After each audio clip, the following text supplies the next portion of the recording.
Start. મારું નામ છે પટેલ ફજલ સાબિર. હું ધોરણ 5માં ભણું છું. હું આજે તમને એક સરસ મજાની વાર્તા કહીશ. વાર્તાનું નામ છે કીડી અને હાથી.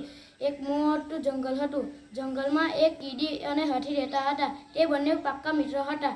તે એક દિવસ કીડીએ કહ્યું હાથીને કે ચાલ આપણે સંતાકુકડી રમીએ. તે કીડીએ કહ્યું કે સારું. હાથીએ કહ્યું કે સારું.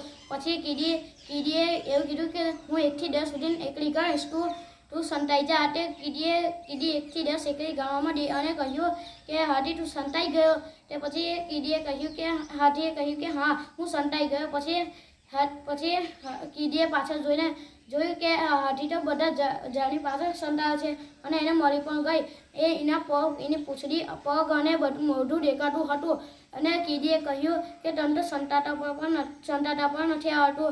પછી હાથીએ કહ્યું કે સારું, હવે મારું લો. હવે હું 1 થી 10 એકલી ગણીશ અને તું સંતાઈ જજે. તે પછી 1 થી 10 હાથીએ એકલી ગણી અને પછી કીડી સંતાઈ ગઈ. એક પાંડાની નીચે સંતાઈ ગઈ અને હાથી એને કઈ કલાક સુધી ઢૂંઢવામાં કાઢ્યો. અને પછી કીડી એ પાંડા નીચે સંતાઈ હતી અને થોડીક સે હવા ચાલી અને પાંદડું ઉડી ગયું અને કીડી પકડાઈ ગઈ. પછી હાથીએ કહ્યું કે તું આ વિજેતા થઈ ગઈ. અને પછી કીડીએ કહ્યું કે સારું, હવે મળી મેં 1 થી 10 પાછી એકલી ગણીશ.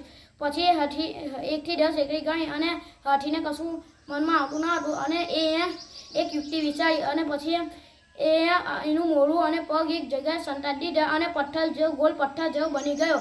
અને કીડીએ એને ઢૂંઢતા રહી અને પછી એ હાથી ઉપર ચડી ગઈ અને હાથીની ઉપરથી નીચે ઉતરી અને પછી હાથી ઊભો થઈ ગયો અને કહ્યું કે હું વિજેતા છું. પછી કીડીએ પાછી અને પછી